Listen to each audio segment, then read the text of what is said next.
कि आप बात कर, उनके पास लीडर कौन है? हमारे पास हिना साहब हैं, हमारे पास अब्दुल बारी सिद्दीकी है, हमारे पास शख्तुल इस्लाम शाहीन साहब हैं, हमारे सब पास बहुत सारे। मैं बार बार बोल रहा हूँ, एक इंसान का पद होता है कि कद होता है। उस पद से जो सांसद का पद था उससे 1000 गुना ऊपर कद था कि आज भी ऐसा सांसद कोई बना ही नहीं, इस जिला में कोई ऐसा नजीर कायम ही नहीं किया जो कायम किए हुए हैं। और हमारी जो पुलिसिंग है वो न्याय को एस्टेब्लिश करती है, और उनके जो न्याय को एस्टेब्लिश करना, और इसी प्रदेश के एक जिला सिवान में आते के साथ जो उनकी पुलिस है और उनकी पुलिसिंग का स्टाइल है, वो एक तरह से आप समझिए आरएसएस और भाजपा का प्रवक्ता के रूप में काम बोला जा रहा है। जिस तरह का उन लोगों ने जिस तरह की उसने बातों को रखा है वो नाकाबिले बर्दाश्त है, नाजेब है, कोई भी तरह अनकंजूस। मौजूदा जो एसपी है, मौजूदा जो डीएम है, उनको इस पे कॉग्निजेंस लेना चाहिए था, उस पे उनको इस पे त्वरित कार्रवाई करनी चाहिए थी और उसको सस्पेंड करके लाइन पे हाजिर करवा के उससे सिर्फ जनता को लुभाने की कोशिश की जा रही है। आप ही बताइए ना, जब से हम सरकार से गए कितनी नौकरियों का सृजन किया इन लोगों ने? क्या नौकरियां दिया? जब हम थे तो नौकरी मिल रही। अरे प्रशांत किशोर को पता नहीं था क्या? भुनाना छोड़िए ना, उसको पता नहीं था क्या? उसको बेशक पता था, लेकिन उस वक्त क्या था, वो लोभ में थे। और आज आपको बहुत एक बैके इनलाइटमेंट हो गया, बुद्ध की तरह आपके अंदर इनलाइटमेंट हो गया और मोहब्बत पैदा हो गई और मुसलमानों के फलाह बहबूद का। आप जाइए ना, कितना भीड़ लेके आए थे वो। आप अभी उनकी रैली में उनके ठाई फिस हो गए ना, उतना तो भीड़ हम लोग सीटी मारेंगे तो निकाल की बात है। घर क्या में बातें होती है, एक दूसरे से नाराजगी, उस नाराजगी को दूरी हो गई, खत्म बात। अब तो आप देख रहे होंगे ना, उसामा केक खिला रहे हैं। अब वो अवध बिहारी चचा को, और अवध बिहारी चचा उनको, जिस तरह मुसलमानों की भूमिका की बात कर रहे हैं, उसामा साहब अगर जीत कर जाते हैं, विधायक बनते हैं और राजद की सरकार बनती है, तो आपको भी लगता है कि उसामा साहब को एक बड़ा पद, एक बड़ी जिम्मेदारी मिलनी चाहिए? आपके आंगन में भी गूंजेगी किलकारी, इनके यहाँ नतीजे हैं चमत्कारी। बांझपन की समस्या से छुटकारा चाहिए तो सिवान की जानी मानी महिला प्रसूति व बांझपन रोग विशेषज्ञ डॉक्टर वंदना कुमारी के पास आइए। यहाँ 24 घंटे इमरजेंसी सेवाएं उपलब्ध है। पता है Vandana maternity care clinic, Pooja medical hall, doctor Ramaji Chaudhary से 100 कदम पूर्व, डॉक्टर्स कॉलोनी, सीवान। इस वक्त हम सीवान के चांप गांव में पहुंचे हुए हैं और हमारे साथ राजद नेता महताब आलम जी हैं। इनसे बातचीत करेंगे, तमाम मुद्दों पर बता दें कि बड़ी बेबाकी से अपनी बात रखने के लिए जाने जाते हैं। और अभी इनसे बातचीत करेंगे, सीवान में एक ताज़ा मामला अभी आया हुआ है। बता दें कि एक व्यक्ति को गाय चोरी के आरोप में पीटा गया है। ये वीडियो काफ़ी वायरल हो रहा है, इस पर भी बातचीत करेंगे और भी तमाम सवाल इस पर बातचीत करेंगे। जिस वीडियो की बात कर रहे हैं महताब जी, वो वीडियो शायद आपने भी देखा होगा, कैसे एक व्यक्ति को एक पुलिस वाला मार रहा है। न सिर्फ मार रहा है, जिस तरह की भाषा का प्रयोग कर रहा है, कहीं ना कहीं ये भाषा पुलिस वाले से तो उम्मीद नहीं रखना चाहिए लोगों को। नहीं, ये जो एट्रोसिटीज़ है माइनॉरिटीज़ पे, और माइनॉरिटीज़ में भी मार्जिनलाइज्ड सेक्शन पे, वो उसकी फहरिस्त बहुत लंबी है, कोई नया तो है नहीं। और जब कोई भी एट्रोसिटीज़ होती है तो हम जाते कहाँ हैं? दो जगह जाते हैं, पुलिस के पास बिल्कुल, और न्यायालय के पास। उम्मीद यही रहता है कि यहाँ से हमको इंसाफ मिलेगा और जो दोषी होगा उस पर कार्रवाई होगी। जब खुद ही रक्षक भक्षक की भूमिका में आ जाएंगे, जब खुद ही रक्षक एक पार्टी या उस पार्टी के एसोसिएट्स लोगों के प्रवक्ता बन जाएंगे, उस माइंडसेट पे काम करने लगेंगे, उस माइंडसेट पे की बातों को बोलने लगेंगे, तो ये सोचने का विषय है कि समाज किस दिशा में जा रहे हैं। और समाज का वो वर्ग जिस वर्ग से हमें उम्मीद है कि हमको न्याय दिलाएगा, वो किस दिशा में जा रही है।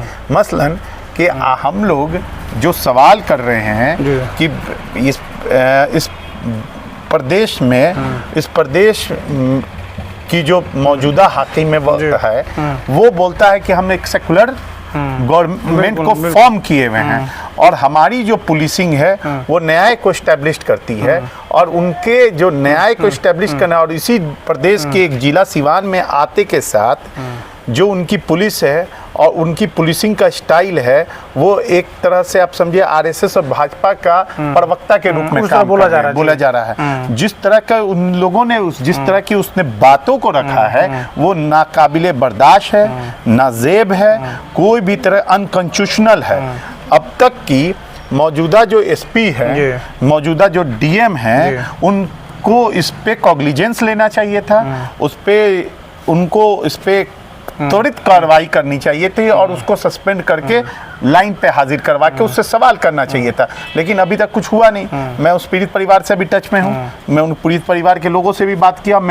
कल मैंने उनसे लेटर लिखवा के उस और एसपी को देने का काम किया। लेकिन कल से लेके आज तक में क्या अपडेट हुई, अभी तक हमारे पास उसका ठोस से कोई अपडेट नहीं आया। तो मोर और लेस आप ये समझ लीजिए कि जो वर्किंग स्टाइल यूपी अन्य राज्यों में जहाँ भाजपा शासित राज्य है उसी स्टाइल की मॉडस ऑफ अप्रेंटिस आपको यहाँ बिहार में कोशिश की जा रही है। ठीक वैसी जब से मैंने आपके ही चैनल के माध्यम से बोला था गंगाधर शक्तिमान है और शक्तिमान ही गंगाधर है, तो ये साबित कर रहा है जदयू ही भाजपा है, भाजपा ही जदयू है। तो अवेयर हो जाना होगा हम मुसलमानों को कि ये जो मौजूदा जो कि क्लेम करती है कि सेकुलर वो और उनके अंडर में जो काम करने वाले कार्यपालिका है उनका मोडस कैसा है, तो ये सोचने का एकदम विषय है और इस पे सोचने का विषय है। और मैं इस पे इसलिए मैं बार बार ये बता रहा हूँ कि जिस व्यक्ति को जिस चीज को जदयू क्लेम करती है कि marginalize section of the society minorities में जो है उसके फलाह और बहबूद के लिए हम काम करते हैं, तो आप जितने भी मॉब लिंचिंग छपरा से लेके आज तक हुआ है और इस बंदे के साथ भी जो लिंचिंग हुआ वो भी एक मार्जिनलाइज सेक्शन का व्यक्ति है, तो फिर आपकी पुलिस क्या है और इनके पार्टी के जो मेंबरान है वो कहाँ है? बिल्कुल, इस पर कहीं ना कहीं कार्रवाई होने की जरूरत है, क्योंकि देखिए अब पहले इस मामले में सिर्फ वीडियो वायरल हो रहा था, लेकिन अभी जो जानकारी निकल के सामने आई है उसे ये पता चला है कि उसी गांव का कुछ शत्रुधन नाम का व्यक्ति था और उसने ही गाय को उन दोनों व्यक्तियों से बेचा था। यानी पुलिस वाले जो चोरी का आरोप लगा के पिटाई कर रहे थे ये सरासर गलत है। बावजूद इसके इस तरह का भद्र टिप्पणी वाकई गलत है। और भी कई सारे मुद्दे हैं, इस पर बातचीत करेंगे। विधानसभा चुनाव, चूंकि अब बहुत ही कम समय विधानसभा चुनाव में रह गया है, ऐसे में आपकी पार्टी क्या कुछ तैयारियां कर रही है सीवान के 8वें विधानसभा को लेके, और पूरे बिहार की बात करेंगे, सीवान के 8वें विधानसभा पे क्या कुछ तैयारी आप लोगों की? देखिए, हमारी तैयारी तो सिर्फ चुनाव ही के वक्त नहीं दिखती है, हम लोग लगातार चुनाव काम करते रहते हैं। अभी हमारे नेता कुछ दिन पहले ही यहीं से कार्यकर्ता संवाद संदेश यात्रा से लौटे भी हैं। फिर कुछ दिन पहले अभी बगल में आप देखे होंगे कि गोपालगंज में पहुंचे निःशुल्क, वहाँ पे लोगों के बीच में इंटरेक्शंस हुए, तो लगातार उनका दौरा लगे लोगों के बीच में है। और हमारे जो पार्टी के मेंबरान हैं वो कोई ना कोई मौजू पे काम कर रहे हैं। भले से हम सदन में कम हैं, लेकिन हम सड़क पे हमेशा आपको दिखते हैं उन मुद्दों के साथ जो कि जन सरोकार का मुद्दा है, जो कि न्याय का मुद्दा है। एक चीज है महताब जी, तेजस्वी यादव कई सारे नई योजनाओं के साथ इस बार चुनाव में आ रहे हैं। जगह जगह बड़े बड़े बैनर पोस्टर भी दिखाई देते हैं जिसमें कई सारे वादे लोगों के साथ किया है, लेकिन बीजेपी कहती है कि सिर्फ जनता को लुभाने की कोशिश की जा रही है राजद के द्वारा। जैसे जिसकी जैसी नीयत होगी उसे उसको वैसी ही चीजें दिखाई देगी। मैं उर्दू में कहावत है, जिसकी जितनी बिनाई उसको उतनी दिखाई। बिनाई का मतलब जिसकी जितनी जैसा नजरिया उसको वैसा नजर आ गया। उन्होंने वादा किया देश के साथ कि हम काला धन वापस लाएंगे, आया नहीं ला पाए। उन्होंने वादा किया था दाऊद इब्राहिम को कॉलर पकड़ के ले आएंगे, खुद भी पाकिस्तान से, और खुद पाकिस्तान जाके बिरयानी खा के चले हैं। इन्होंने वादा किया कि 15 लाख रुपया हर के अकाउंट में दे देंगे, नहीं मिला। बाद में उन्हीं के राष्ट्रीय अध्यक्ष बोलते हैं कि तो जुमला था। उन्होंने वादा अभी मौजूदा दिल्ली में जो सरकार बनाया तो उन्होंने बहुत सारे प्रलोभन दिए थे और उनके मुख्यमंत्री बोले कि ये सब कहाँ से कर पाएंगे। लेकिन जो उन्होंने बोला था वो काम नहीं किया, आज तक नहीं किया। जनता इस बात को देख रही है और ये काम ना करने में फेलियर है। इसलिए कभी नोटबंदी, कभी जीएसटी, कभी राम मंदिर, कभी शमशान, कब्रिस्तान, वक्फ जैसे मुद्दों को लाके लोगों को डाइवर्ट करके अपने एजेंडा पे काम कर रही है। तो इन सब के बाद मैं और मेरे नेता ने जो बोला था, उन्होंने बोला था कि पिछले 2020 के इलेक्शन में चारों तरफ घूम घूम के बोला था कि मैं लोगों को रोजगार दूंगा, रोजगार का सृजन करूंगा, रोजगार दूंगा, रोजगार पे दूंगा, जो उन्होंने कहा था जो भी बातें थी, हाँ, टूरिज्म पॉलिसी लाया, आप मेडल लाओ, नौकरी पाओ, और जो बोला था उन्होंने उसको इम्पोज कर दिया। लेकिन आप लोग ये कहते हैं कि रोजगार देने का काम के बार बार कहते हैं। अब जदयू सीधे तौर पे आप लोग पर आरोप लगा रही है कि आप कैसे रोजगार देंगे, जब मुख्यमंत्री नीतीश कुमार थे तो फिर रोजगार आपका कैसे हुआ? जब हम इस बातों को बात कर रहे थे जी, जब इस पे हम बोल रहे थे तो यही नीतीश कुमार ना बोलते थे कि तेजस्वी अपने बाप के यहाँ से नौकरी लाएगा क्या। और इस पे हम लोगों ने फिर जब हम सरकार बने, जब हम दोनों के बीच में जब मेरे नेता के विजन और विजन से कोलैबोरेट हुआ, तो आप देख लीजिए कितनी नौकरियों का सृजन हुआ। मामला क्या है कि नीयत की कमी है। मैं बार बार बोलता हूँ कि देश में ना नेताओं की कमी है ना नीति की कमी है। कमी है तो देश में नेताओं की नीयत में कमी है। तो मेरे नेता ने जो डिलीवर करता है, मेरे नेता का नीति और नीयत दोनों में साफ गोई है। जो बोलेगा वो करेगा। लेकिन आपको और लगता है, आप ही बताइए ना, आप ही बताइए ना, जब से हम सरकार से गए कितनी नौकरियों का सृजन किया इन लोगों ने? क्या नौकरियां दिया? जब हम थे तो नौकरी मिल रही थी ना, हम थे तो नौकरी मिल रही थी, टूरिज्म पॉलिसी आ रही थी। जब हम थे तो आप मेडल लाओ। नहीं अभी तो लेकिन परीक्षा वगैरह तो हो रहा है, डायरेक्ट सरकार परीक्षा भी ले रही है अभी। तो परीक्षा ले रही है, क्वेश्चन आउट हो जा रहा है, इस पे क्यों नहीं बोल रहे हैं? शिक्षा परीक्षा ले रही है, क्वेश्चन आउट हो जा, परीक्षा रद्द हो जा रही है, अब बैठ रहे हैं भूख हड़ताल पे, बीपीएससी वाले आंदोलन किए हुए हैं। इस पे क्यों नहीं आप बात कर रहे हैं? आप देखिए ना, totally failure of the governance चल रहा है।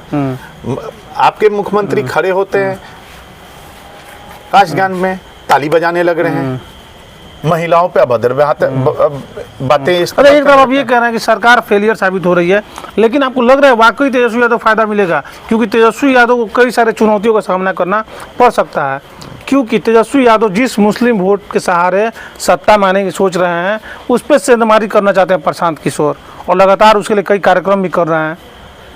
तो आपको लग रहा है कि भारी चुनौती का सामना करना पड़ेगा? आपको लगता है कि माइनॉरिटीज इतनी बेवकूफ है? माइनॉरिटीज जानती नहीं है कि कौन उनके हक और हुकूक की लड़ाई लड़ रहा है, कौन उनके हक और हुकूक की बातें कर रहा है, और उनके पार्टी में कौन मुस्लिम लीडर है, और किसने उसके। वही प्रशांत किशोर है ना जो हम लोगों के ऊपर इस देश का सबसे बड़ा जालिम हाकिम वक्त को हम लोगों पे इम्पोज किया। वही ना है जो मोदी को इम्पोज करने वाला, मोदी को हर हर मोदी, घर घर मोदी, हाँ, मोदी नमः करवाने वाला वही व्यक्ति है ना, उसका ही ना कैंपेन था। तो आज ऐसा क्या हो गया कि उसको मोदी से नफरत हो गई और देश में मुसलमानों का हितैषी हो गया? मुसलमानों का सबसे बड़ा दुश्मन मोदी उस वक्त भी थे जब गुजरात पे 10,000 मुसलमानों को गर्दनों को काट के वो हाकिम वक्त बना था। तो क्या उसकी सेकुलर इमेज को, कॉमनल इमेज को भुनाने काम किया प्रशांत किशोर? अरे प्रशांत किशोर को पता नहीं था क्या? भुनाना छोड़िए ना, उसको पता नहीं था क्या? उसको बेशक पता था, लेकिन उस वक्त क्या था, वो लोभ में थे।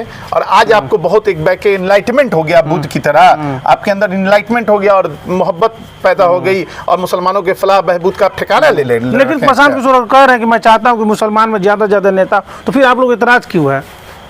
तो यही तो बात मैं बोल रहा हूं कि जब आप पॉलिसी मेकर थे बीजेपी के गवर्नमेंट में, नीतीश कुमार के में राष्ट्रीय उपाध्यक्ष थे और अहम पोस्ट में थे, क्यों नहीं मुसलमानों को टिकट देके जितवाने का काम किया?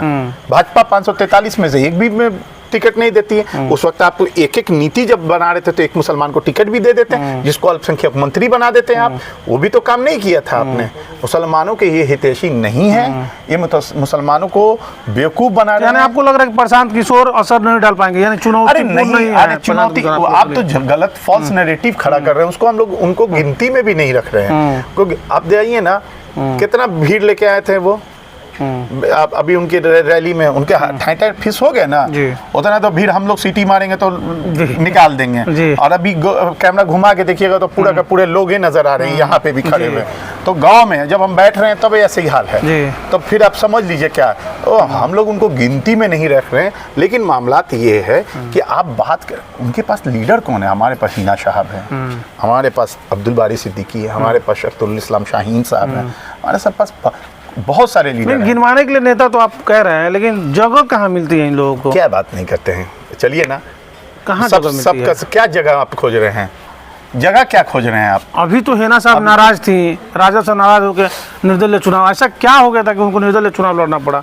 आखिर कुछ न कुछ तो आरजेडी में कमी थी, तेजस्वी यादव की तरफ से कुछ कमी रही हुई, तभी तो हेना साहब अलग हो गई। मैडम का बयान सुने हैं अभी जो कार्यकर्ता संवाद हो रहा, मेरा भतीजा है, मैं उसको मुख्यमंत्री बनाऊंगा, मैं उसको मुख्यमंत्री बनाऊंगी, इस पे आपका क्या इरादा है?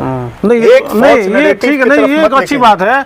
हेना साहब अपने तरफ से ये कह रहे कि मेरा भतीजा है, लेकिन भतीजा ने तो उस समय इनकार कर दिया। अरे ऐसा कुछ नहीं है, कभी इनकार नहीं किया, होता है कुछ अंडरस्टैंडिंग है, घर की बात है, घर का में बातें होती है, एक दूसरे से नाराजगी, उस नाराजगी को दूरी हो गई, खत्म बात। अब तो आप देख रहे होंगे ना, उसामा केक खिला रहे हैं, अब वो अवध बिहारी चचा को, और अवध बिहारी चचा उनको केक खिला रहे हैं।